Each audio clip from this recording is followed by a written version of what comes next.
जय श्री कृष्णा।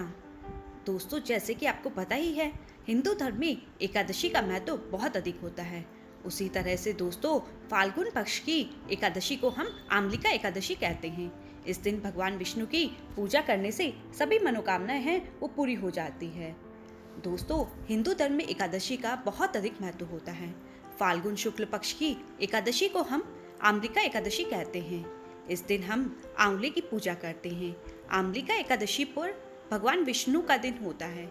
इस दिन दोस्तों, हम भगवान विष्णु की पूजा करते हैं और उस दिन भगवान विष्णु की पूजा करने से हमारी सभी मनोकामनाएं पूर्ण होती है। इस साल जो आमलिका एकादशी का व्रत है वो दोस्तों 25 मार्च 2021 को है। दोस्तों, पद्म पुराण में कहा गया है कि आंवले का वृक्ष भगवान विष्णु को बहुत अधिक प्रिय है। हिंदू धर्म के अनुसार भगवान विष्णु ने आंवले को आदि वृक्ष के रूप में भी प्रतिष्ठित किया था।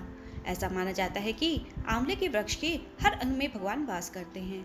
आमलिका एकादशी के दिन आंवले और श्री हरि की पूजा करने से दोस्तों हम सभी को मोक्ष की प्राप्ति होती है। मान्यता है कि इस दिन भगवान विष्णु की विधि विधान से व्रत करके पूजा करने से समस्त मनोकामनाएं पूर्ण होती है और इसके व्रत के प्रभाव से दोस्तों व्यक्ति के सभी दुख दूर हो जाते हैं। आइए दोस्तों, अब हम आपको बताते हैं आमलिका एकादशी के व्रत की पूजा विधि। आमलिका एकादशी में आंवले के फल का विशेष महत्व होता है। इस दिन सुबह जल्दी उठकर भगवान विष्णु का ध्यान करें, व्रत का संकल्प करें, स्नान आदि से निर्वृत्त होकर भगवान विष्णु की पूजा करनी चाहिए। इसके बाद आंवले का फल का भोग भगवान विष्णु को प्रसाद के रूप में चढ़ाना चाहिए। आंवले के वृक्ष का धूप, दीप, चंदन, रोली, पुष्प, अक्षत आदि से पूजन करना चाहिए। किसी गरीब व्यक्ति या ब्राह्मण को भोजन कराना चाहिए। अगले दिन स्नान कर भगवान विष्णु के पूजन के बाद ब्राह्मण को कलश, वस्त्र और आंवले आदि का दान करना चाहिए।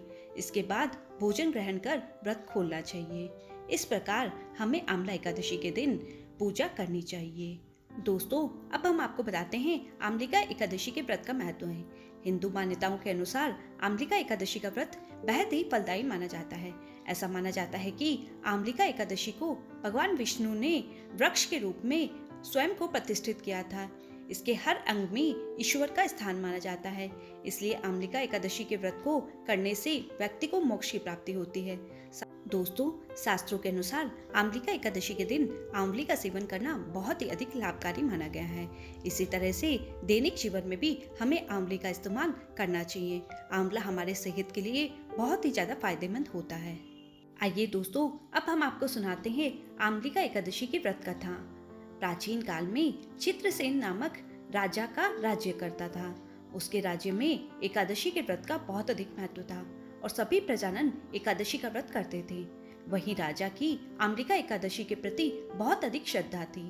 एक दिन राजा शिकार करते हुए जंगल में बहुत दूर तक निकल गया। तभी कुछ जंगल और पहाड़ी डाकुओं ने राजा को घेर लिया।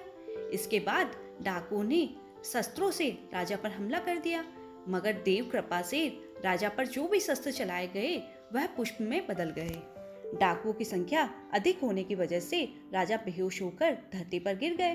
तभी राजा के शरीर से एक दिव्य शक्ति प्रकट हुई और समस्त राक्षसों को मारकर अदृश्य हो गई। जब राजा की चेतना लौटी तो उसने सभी राक्षसों को मरा हुआ पाया। ये देख राजा को आश्चर्य हुआ कि इन डाकुओं को किसने मारा। तभी आकाशवाणी हुई और बोला, हे राजन, यह सब राक्षस तुम्हारे आमलिकी एकादशी का व्रत करने के प्रभाव से मारे गए हैं। तुम्हारी देह से उत्पन्न आमलिका एकादशी की वैष्णवी शक्ति ने इनका संहार किया है। इन्हें मारकर वहां पुनः तुम्हारे शरीर में प्रवेश कर गई। यह सुनकर राजा प्रसन्न हो गया और वापस लौटकर राज्य में सबको एकादशी का महत्व बताया।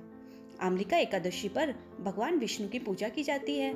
मान्यता है कि उनके पूजन से हर मनोकामना पूर्ण होती है। दोस्तों, पुराणों में भी इस एकादशी का महत्व बताया गया है। मान्यता है कि इस व्रत के प्रभाव से व्यक्ति के सभी पाप नष्ट हो जाते हैं। दोस्तों, हमारे चैनल को लाइक, शेयर और सब्सक्राइब करना न भूलें। धन्यवाद।